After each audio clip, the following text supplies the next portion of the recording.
అక్కడ ఏ ఇంట్లో చూసినా ఒక సైనికుడు కనిపిస్తాడు. ఒక్క మాటలో చెప్పాలంటే సైన్యంలో చేరడమే తమ కర్తవ్యంగా భావిస్తారు అక్కడ ప్రజలు. ఇది నిన్న మొన్నటి నుంచో జరుగుతున్న వ్యవహారం కాదు. గత శతాబ్దాల తరబడి నుంచి ఆ ఊరు ప్రజలు దేశ రక్షణకు అంకితమయ్యారు.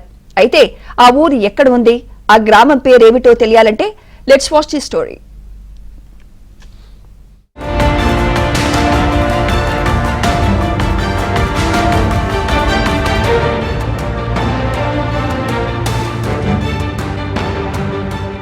మనకు కనిపిస్తున్న ఈ గ్రామం పేరు మాధవరం.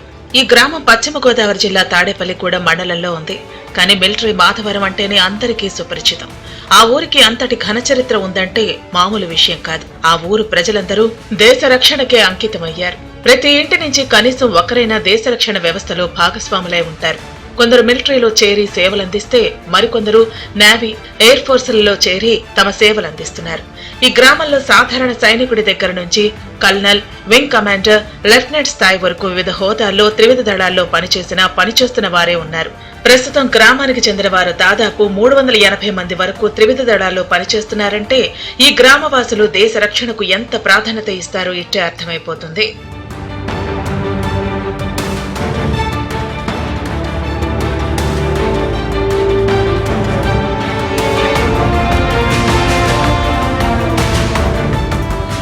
గత కొన్ని దశాబ్దాలుగా మాధవరం ప్రజలు సైనికులుగా రాణిస్తున్నారు. ఒడిశాకు చెందిన మాధవవరం సంస్థానంలో ఈ గ్రామానికి చెందిన ప్రజలు సైనికులుగా పనిచేశారని చరిత్ర చెబుతోంది. నాటి నుంచి మాధవరం గ్రామ ప్రజలు దేశ రక్షణ వ్యవస్థల్లో భాగస్వాములుగా ఉంటూ వస్తున్నారు. 1857లో జరిగిన సిపాయిల తిరుగుబాటులో ఈ గ్రామానికి చెందిన యువకులు కూడా పాల్గొన్నారని చరిత్రకారులు అంటున్నారు. తరువాత 1914 నుంచి 1919 వరకు జరిగిన మొదటి ప్రపంచ యుద్ధంలోనూ ఈ గ్రామానికి చెందిన 90 మంది పాల్గొన్నారు.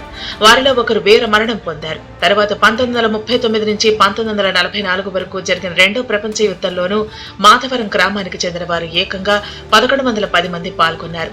వారిలోనూ 11 మంది వీర మరణం పొందారు. మొదటి, రెండో ప్రపంచ యుద్ధాల్లో వీర మరణం పొందిన తమ గ్రామానికి చెందిన జవాన్లకు గుర్తుగా మాధవరం గ్రామంలో ఒక స్తూపాన్ని నిర్మించారు. తర్వాత 1962, 1965లో జరిగిన చైనా యుద్ధంతో పాటు 1970 దశకంలో పాకిస్తాన్లో జరిగిన యుద్ధంలోనూ భారీ సంఖ్యలోనే మాధవరం గ్రామానికి చెందిన జవాన్లు పాల్గొన్నారు. 1984లో ఇందిరాగాంధీ హత్య సమయంలో దేశవ్యాప్తంగా జరిగిన అల్లర్లను అదుపు చేయడంలోనూ మిలిటరీ మాధవరం జవాన్లు ప్రతిష్టాత్మకంగా పాత్ర పోషించారని గ్రామస్తులు చెబుతున్నారు.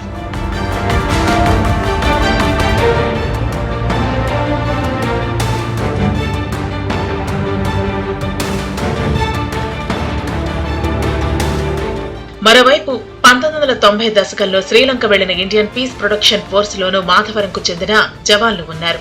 అలాగే 2000 సంవత్సరంలో పాకిస్తాన్ తో జరిగిన కార్గిల్ యుద్ధంలోనూ మాధవరం గ్రామానికి చెందిన జవాన్లు చిరస్మరణీయమైన పాత్ర పోషించారు.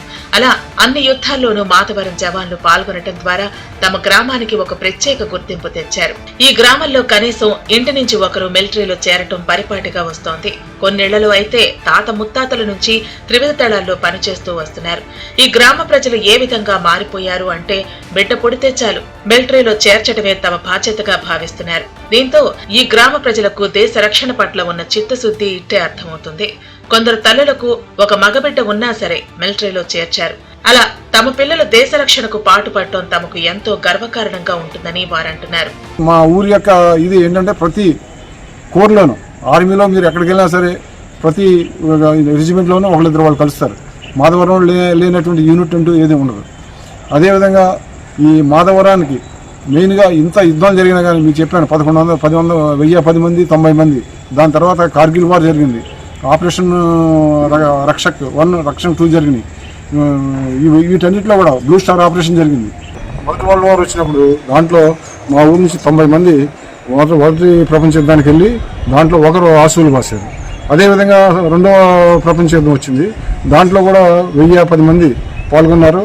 దాంట్లో 10 మంది వీరమరణం పొందారు.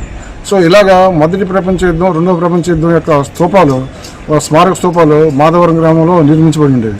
తమ కుటుంబం మొత్తం దేశ రక్షణకే అంకితమయ్యామని అంటున్నారు ఒక సైనికుడు. యుద్ధరంగంలో దిగితే ఎదురుగా ఉన్నది శత్రువు అనే ధ్యాస తప్ప మరే భయం ఉండదని ఆయన చెబుతున్నారు. 17వ శతాబ్దంలో మా యొక్క గ్రామం నుండి గ్రామాన్ని ఒరిస్సా నుండి ఒక మహారాజు మాధవ వర్మ అనేటువంటి రాజుగారు ఈ ఆరుగొల్లుపాటును పరిపాలించేవారండి.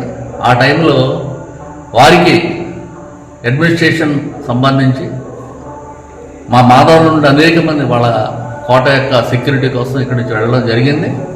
దాని తర్వాత వారితో పాటే first world war, second world war వెళ్ళినప్పుడు వాళ్ళతో పాటు మా గ్రామం నుంచి కూడా మరి ఫస్ట్ వరల్డ్ వార్లో ఒక 90 మంది, రెండవదిగా ఇక్కడ నుంచి ఇప్పుడు కూడా మరి మిలిటరీకి వెళ్ళడానికి అనేక మంది మా గ్రామానికి వెళ్ళడానికి సిద్ధపడి ఉంటారండి ఇప్పుడు కూడా. ఇదిలా ఉంటే అనేక క్లిష్ట సమయాల్లో దేశ మిలిటరీలో పనిచేసి పదవి విరమణ పొందిన వారు ఈ గ్రామంలో ఎందరో ఉన్నారు. తాము త్రివిధ దళాల్లో పనిచేయటం ఎంతో గర్వకారణంగా భావిస్తామని వారు చెబుతున్నారు. ఇక ఇదే గ్రామానికి చెందిన మరికొందరు జవాన్లు తమ పిల్లలను విడిచిపెట్టి ఏళ్ల తరబడి విధి నిర్వహణలో కొనసాగుతున్నారు. కొందరు తమ భార్య పిల్లలను తమతోనే తీసుకెళ్తున్నారు.